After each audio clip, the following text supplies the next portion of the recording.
जिस राज्य की मुख्यमंत्री खुद एक महिला हो, जिस देश की राष्ट्रपति खुद महिला हो, उसी देश के एक राज्य में एक बेटी के साथ इतना गलत हो जाता है कि मैं आपको पूरी बात अगर बता दूं तो आपकी आंखों में आंसू आ जाएंगे। दोस्तों, आप ये समझ नहीं पाएंगे कि पश्चिम बंगाल के भीतर उस 31 साल की लड़की के साथ जो हुआ वो शायद इस धरती पे होना ही नहीं चाहिए। लेकिन उसके बावजूद एक एक करके किरदार एंट्री लेते हैं और पूरे केस को घुमाने की कोशिश करते हैं। उस लड़की के पैरों की जो स्थिति थी, अगर वो मैंने आपको दिखा दी कैमरे पर तो आपकी आंखों में आंसू आ जाएंगे। पश्चिम बंगाल की मुख्यमंत्री ममता बनर्जी के पास क्या दिल नहीं है? क्या इस देश की राष्ट्रपति द्रौपदी मुर्मू को पश्चिम बंगाल की न्यूज नहीं बताई गई है? और क्या इस देश के प्रधानमंत्री को यह नहीं बताया गया कि उन्हें तुरंत पश्चिम बंगाल जाना चाहिए? और क्या इस देश के सिस्टम को यह नहीं सिखाया गया कि कोई भी व्यक्ति जो आरोपी होता है उसकी कोई जाति नहीं होती, उसका कोई धर्म नहीं होता, उसकी कोई शक्ल नहीं होती? सवाल इतने गंभीर उठाने जा रहा हूं दोस्तों, और इस पूरे वीडियो में आपको बताऊंगा कि ये जो कहानी बताई जा रही है असल में वो 100% झूठी है। और घटना के 1 घंटे बाद से ही पूरा कॉलेज, बंगाल पुलिस, बंगाल की सरकार और पूरा सिस्टम ये बताने की कोशिश कर रहा था कि उस लड़की ने खुद से जान दी। लेकिन जब मेडिकल रिपोर्ट आती है और पोस्टमार्टम रिपोर्ट आती है, उसके बाद देश भर के डॉक्टर अपना माथा पकड़ लेते हैं। दोस्तों, डॉक्टरों ने क्या क्या नहीं ऑपरेशन किए होंगे, लेकिन उस मेडिकल रिपोर्ट को देखकर, उस पोस्टमार्टम रिपोर्ट को देखकर देश के दिग्गज डॉक्टरों का हाथ कांप जाता है। दोस्तों, और पश्चिम बंगाल की घटना की जो कड़ी है वो मैं शुरू करना चाहता हूं कि उस लड़की के साथ जो 8 और 9 की रात को 2 बजे से सुबह की 6 बजे तक जो कुछ हुआ, उसमें जो मेडिकल रिपोर्ट, पोस्टमार्टम रिपोर्ट में जिक्र किया गया है कि उसके पैर कैसी अवस्था में मिले थे।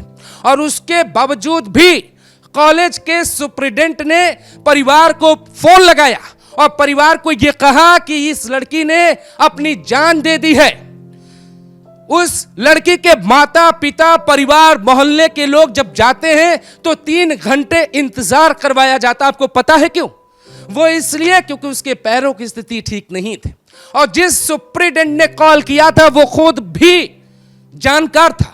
वो किसी भी व्यक्ति के शरीर को देख के आंक सकता था कि यह अपराध है, यह क्रूरता है या फिर यह सुसाइड है।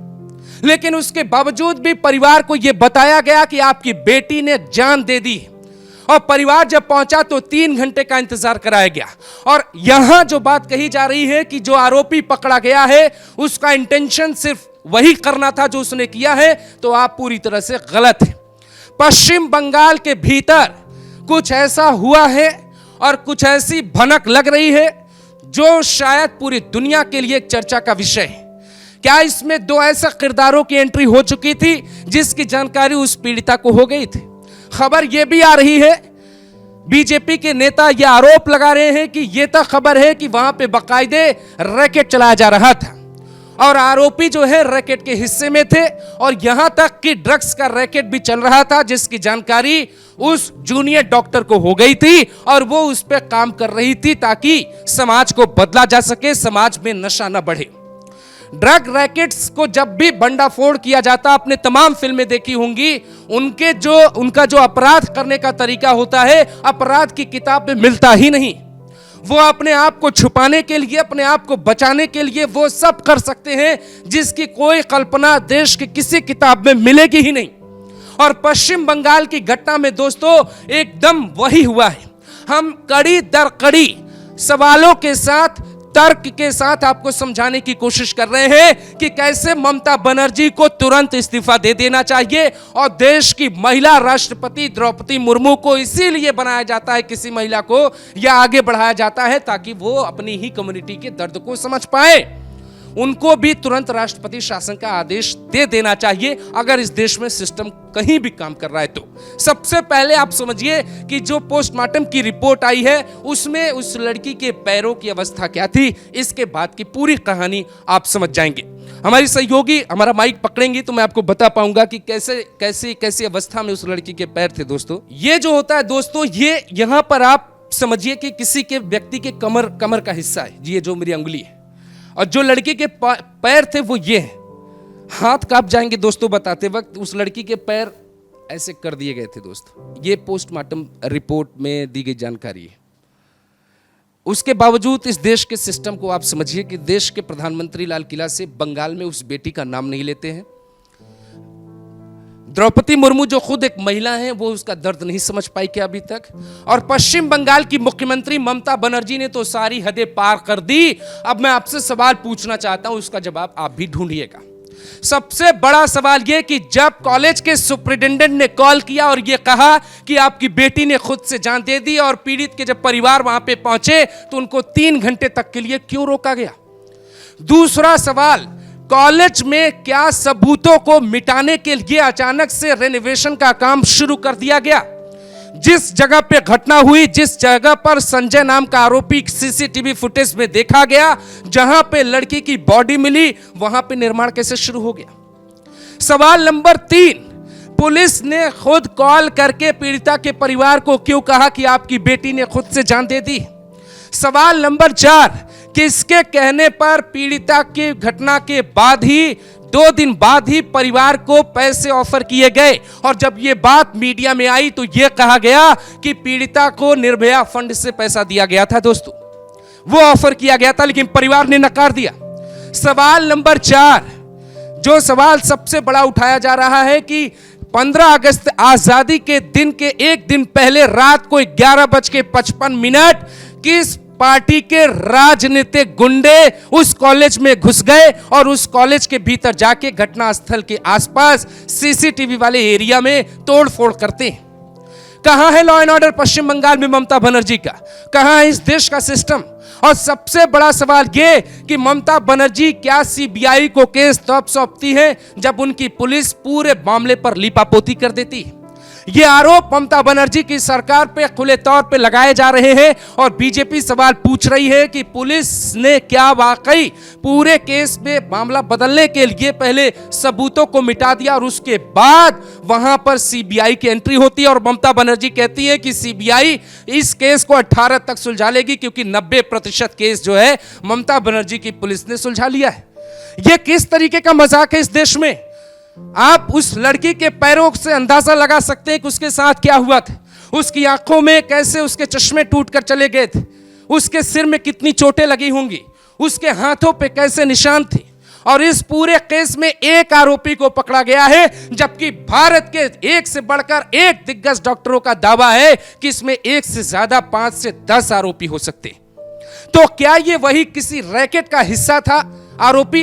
और पूरा रैकेट चलाने वाले को यह भनक लग चुकी थी कि जो जूनियर डॉक्टर 31 साल की है, उसके पास शायद कोई ड्रग्स को लेकर इनपुट मिला है और वो उस पे काम कर रही है। उसका जिंदा रहना हमारे लिए सुरक्षित नहीं। मेडिकल रिपोर्ट साफ दावा करती है कि बाकायदे इंटेंशनली उस लड़की को पहले यह तय किया गया कि उसके जिंदा रहने के 0.5% भी चांस नहीं रहने चाहिए दोस्तों।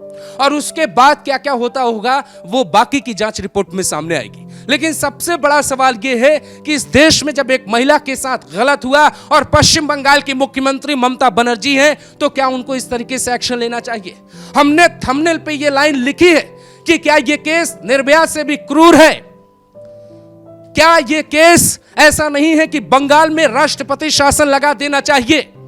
क्या यह केस ऐसा नहीं है कि प्रधानमंत्री नरेंद्र मोदी की जगह योगी आदित्यनाथ होते तो घटनास्थल पे चले जाते? क्या यह केस ऐसा नहीं है कि देश के राष्ट्रपति 14 अगस्त की शाम को देश के नाम संबोधन देती हैं, लेकिन उस महिला का जिक्र नहीं होता?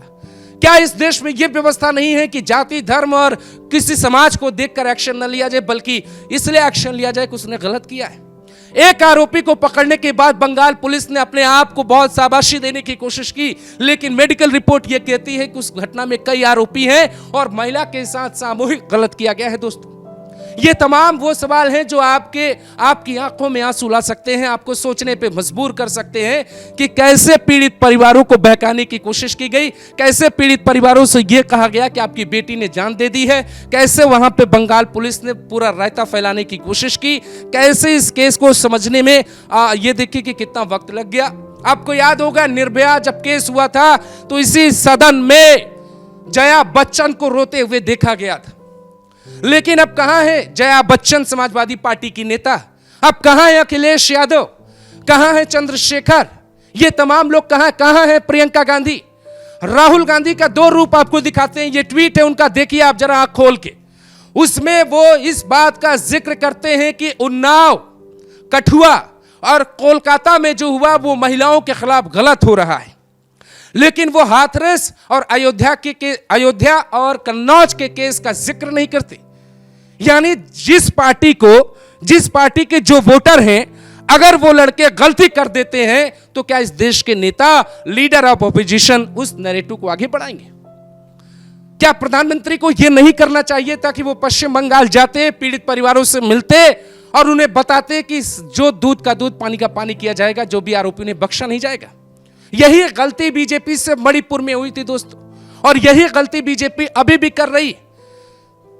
पश्चिम बंगाल के बीजेपी के नेताओं का, खुद पार्टी के अध्यक्ष का आरोप है कि यह पूरा केस सेक्स रैकेट और ड्रग्स रैकेट से जुड़ा हुआ हो सकता है, और बाकायदे व्हाट्सएप चैट वायरल हुए हैं।